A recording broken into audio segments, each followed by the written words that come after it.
Hi, everybody. This is Jackie Bryan, registered nurse, whole health educator, advocate, and coach. Welcome to this week's session of Living Well. Today's topic is on holiday survival.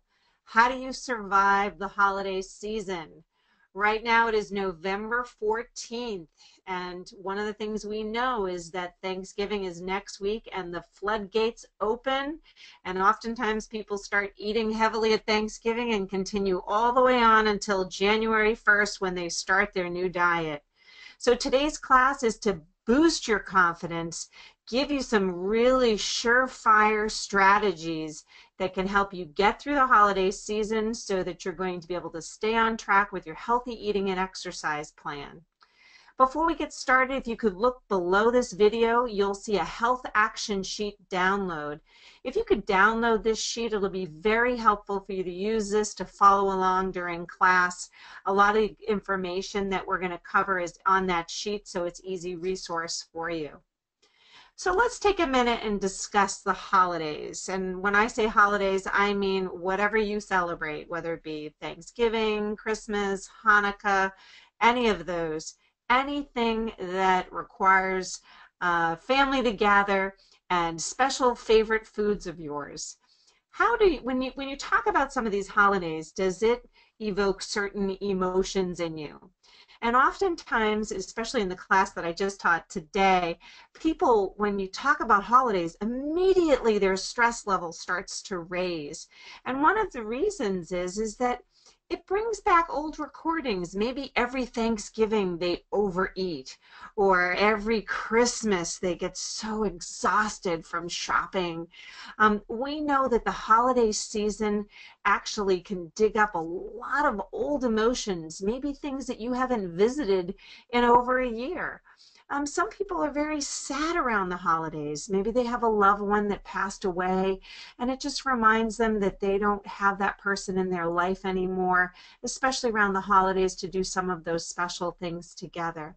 There's so many things that come into play when we look at the holiday season. Traditions, cultures, religion, there's so many different things that can evoke a very strong emotional response. And what we do know in the holiday season is when we have this very strong emotional response, many of us really ignore some of our healthy behaviors. We don't eat as healthy because oftentimes we're tempted by some of the things that are there. Maybe we haven't seen stuffing in a year and we're looking forward to eating it. Oftentimes the holiday season puts us in a position where we get so tired that we want to overeat. And so it's really a very challenging time. So today's class is all about looking at not only the physical aspects of the holiday, some of the things that you can do to survive the holiday, but also the emotional aspects, what's going on emotionally with you. Because we know that your head has a really big part in whether or not you're going to stick with any of your healthy lifestyle changes. So let's take a peek at some of the challenges that we know exist for holidays. First of all, increased stress. Many of us get very stressed out during the holidays because we already lead very busy lives. Now let's just throw in extra shopping, extra eating, extra company, more challenges for time management. All of those are really challenging. And we can feel overscheduled, overexhausted. Many times finances become a real issue at this time of year, and oftentimes people will respond to stress by eating. And so we know that those are two unrelated things. If you're feeling stressed, you should try to deal with the stress, not necessarily eat. But often, because we've been programmed since an early age to connect these two that are not connected in terms of linking stress to eating. What we're going to try to do is break that bond and try to find other ways to cope with some of the stress. We also know that overeating is another issue at this time of year because we're tempted. There's so many amazing foods that are out there. When I was working in the hospital setting, it kind of made me laugh because here we are in this healthcare environment, yet so many of the patients and their families would bring in cookies and pie and cake and all of these wonderful, delicious treats. But I kept thinking to myself, I'm like, aren't you learning anything? Don't you know that this stuff is bad for you? But food is love. And especially at this time of year, we show that we love people by feeding them. And so what's really important is to try to be able to stick with some of the things and the habits that you know work for you throughout the holiday season. One of the things I asked my Monday class today was, what do you want to feel like on January 1st when you wake up? 2017 is just around the corner. So when you wake up on January 1st, 2017, do you want to feel bloated, hungover, food hangover? You want to feel like your jeans don't fit? And do you want to feel like you're starting all over again? A lot of times people will say, no, they don't want to feel that way. Well, now's the time to plan for what you're going to do next. Some other challenges during the holiday season is that we are physically and emotionally exhausted. And again, we know that our healthy behaviors are the things that go to the back burner when we feel that exhausted. And there's really no time to focus on you because you're doing all these things for other people. You're buying presents, you're going to parties, and you're not really paying attention to the thing that's most important is really you. So some of the facts around the holiday is that we know that it is our perception of events that cause the stress and not necessarily the stress themselves. So how we frame an experience in our mind is what is going to impact us from a stress standpoint. So what I want you to think about is our perception and how you perceive things. Are you a perfectionist? I had a woman in my class today that said she had to set the perfect table. It had to be just perfect. And if it wasn't perfect, we know that she may feel stressed out and it might lead her to unhealthy behaviors such as overeating or not exercising. When in fact, if we look at perfection, we know that nothing's really perfect. So what we want to do is change our perception of certain events. Expectations are a big culprit in some of the challenges that we face at the holidays. And I know I've been guilty of this as well. Our expectations for certain events, they call it the Rockwellian experience or the Norman Rockwell experience, meaning that we want that picture perfect holiday. And once again, going back to the topic of perfection, it's not about perfection. It's more about progress. There's no such thing as really perfection. Perfect food, perfect behavior. Well, anybody that has kids, you know that perfect behavior doesn't exist. So making sure that you're paying attention to how you're perceiving events around you, that can make a big difference in your stress level. What we do know is that if you have this expectation in your mind, this fantasy, so to speak, that when the reality doesn't match the fantasy, we become very frustrated. And if you feel frustrated, one of the things we know for sure is that people will eat in response for that or do some other unhealthy behavior, maybe over drinking, lots of different things when we're frustrated, because what we're trying to do is escape that feeling. And this is what's really most interesting about the holiday season is that oftentimes when people feel that overtired, overstressed, that they've overspent, they want to check out. And this is what emotional eating is all about. They want to emotionally check out.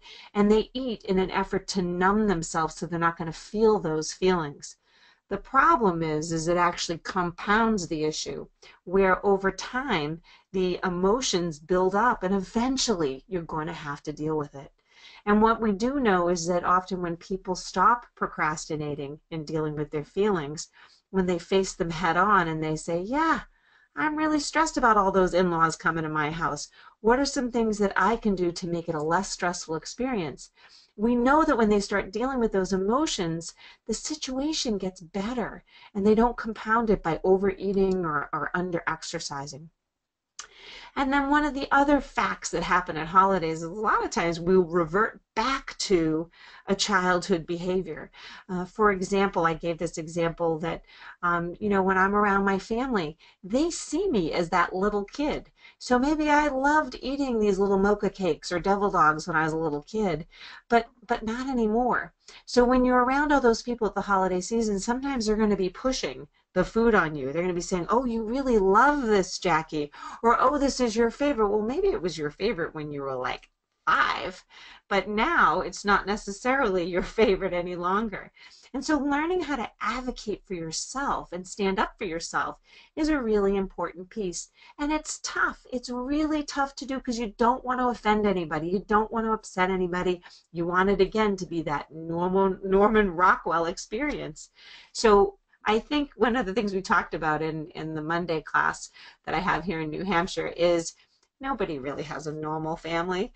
I think if we all took our families and all the luggage and the stuff that we have, that all the baggage that goes along with our families, and we threw it into the middle of the table, we'd probably take our own families back, because, or all the issues in our family, because it's sort of that the devil you know is not as bad as the devil you don't know. But what I want you to remember is that you're not alone. Every family has stuff that goes on with it. But again, how you perceive it and how you deal with it is going to affect your overall health. So that's what a whole health educator does, is we look at all the aspects that make you who you are. And then we try to tweak a few things so you're less hard on yourself. So the first things we're going to talk about are the top 10 emotional tips that you can do to survive the holidays. The first is keeping your regular routine. Now that might sound difficult, but what I want you to think about is maybe you have 7 days in a week, and maybe you have one holiday party during the week. If you can, for those 6 other days, stick with your routine, and even on that 7th day, get up and exercise and eat as normal as possible, you're going to lessen the blow to your healthy lifestyle behaviors and possibly even get through to January maintaining your weight and not gaining. The next is thinking about moderation. I want you to enjoy the holiday. It's not all about carrot sticks and cottage cheese. What I want you to do is think about being moderate in your eating. So Thanksgiving's next week, and I love stuffing. I love the crunchy stuffing that's inside the bird. I know you're not supposed to stuff the bird anymore, but it's that crunchy stuffing. So I know that on my plate, I'm going to have lean turkey and fresh vegetables and maybe a salad, but I'm going to have a little bit of stuffing because I love stuffing. So moderation is key. You don't want to totally deprive yourself of some of the things that you really enjoy. Again, it's one day. Let's talk about that. It's a holiday, not a hollow week. So I want you to focus on maybe enjoying that one special meal, but getting right back on track the next meal. Try not to expect that ideal holiday experience, which is what we just talked about on the last screen. Staying connected. Now, what does this mean? It means that as a human race, we are sort of designed or programmed to be connected to other people. And so often when we start behaving in a way that we don't feel proud of, whether it be overeating or under exercising, sometimes we'll isolate ourselves. And that isolation can make the spiral worse. Get out and connect with people so that you can feel good about yourself. And as one of the girls said in my class, get over it. Move on. If you make a mistake, it's just a mistake. It's not a moral failing. Throw out that guilt. It's really important. Guilt is this vicious spiral. We don't need it. If you make a mistake, get right back on track. Don't be alone if you don't want to be. So isolating yourself because you're afraid you'll go off your plan, you don't want to go to the party, go out to the party, but have a plan before you go.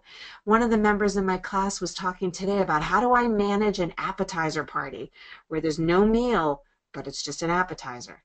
We talked about having a little snack and maybe even saying, I'll allow myself 5 appetizers, the little small ones, not the real big ones, right? But setting up with a limit, and a limit can help you stay on track and feel in control and keep you out of that mindset of, oh, I ate 1 appetizer, well, I might as well eat them all because I blew it by eating just 1. Set some guidelines for yourself. Focus on today and not yesterday. If you messed up yesterday, let's move on. Today is the only thing that matters. Moving forward, being present. Just say no. It's okay to say no. It's the holiday season. If you need a rest, take a rest. You don't have to say yes to everybody. It's real important. And then asking for help.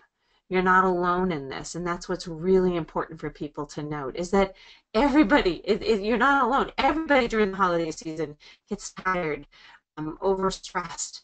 What you want to do is plan now, before getting into the holiday season, on how you're going to manage this stressful period of time, and being good to yourself, weaving in some of those really special times for yourself that you can just regroup. Let's see. So 10 holiday survival tips that are going to help you from the meal standpoint. Well, first, I want you to think about spoiling your dinner. And what does that mean? Spoiling your dinner is just have an apple before you go out. Focus on making sure that you have a little something in your stomach so you're in a much better position to make better food choices. So spoiling your dinner. So don't listen to your grandmother. Your grandmother said, you know, don't spoil your dinner. I'm telling you to spoil your dinner. Have an apple, a cheese stick, or something else before you go out. Chew while you chop. So oftentimes, when I'm a big advocate of people sitting down while they eat, but oftentimes that's not realistic. If you're cooking something at the stove, have a little container of baby carrots or something. I love the rainbow baby carrots. Put those there, and you can chomp on those if you need to, or chew on some gum, something along that lines, just to keep your jaws moving and not snacking on all the food that's in front of you. Becoming a picky eater. Really take the time to decide what it is that you really want, and then make sure you pair it with something healthy. So I shared with you that I love stuffing. So I plan on having a little bit of stuffing, but I'm going to pair that with some lean turkey breast and some fresh vegetables. It's a great strategy to be able to enjoy some of the things that you really love. Taking dainty bites. Small bites are something that not only it'll take you a little bit longer to eat, but also sit down and enjoy it and chew slowly. That can really help slow the process down, and it makes the meal last longer. For those of you that get sad when the food's all gone, this is a great strategy. Thinking before you eat. And some of you have attended my Train Your Brain to Think Thin workshop, which is based on cognitive behavioral therapy. It basically looks at the fact that every single time you put something in your mouth, it starts with a thought. And that thought is the thing that stimulates you to decide what you're going to eat. And oftentimes people think that eating is a very automatic experience, and it's not. We know that it starts with a thought. So pay attention to your thoughts. When you start feeling a little anxious or antsy about that German chocolate cake sitting on the counter, walk away and check in with your thoughts.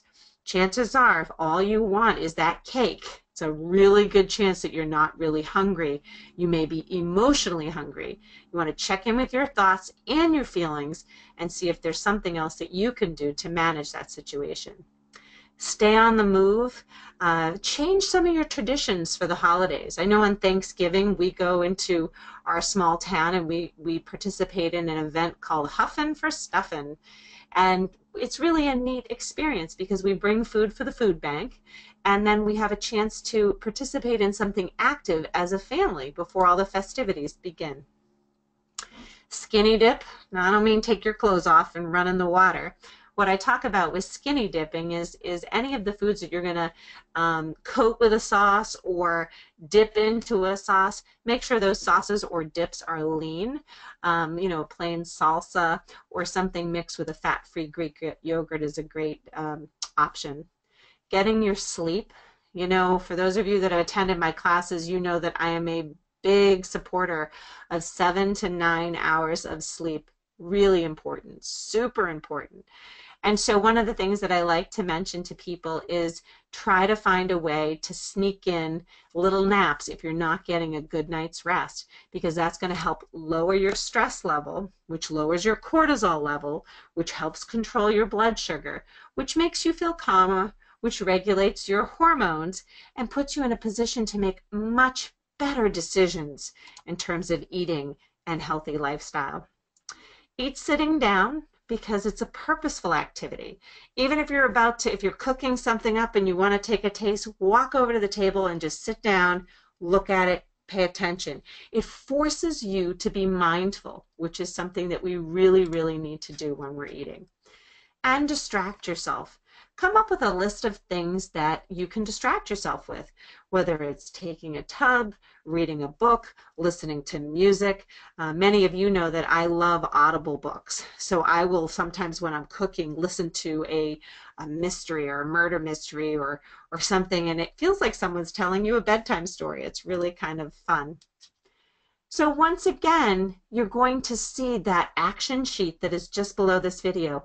Please download it and take a minute to write out 3 of the emotional tips that you're going to implement this holiday season. These Living Well weight management programs are designed to be action steps for you to get to where you want to go.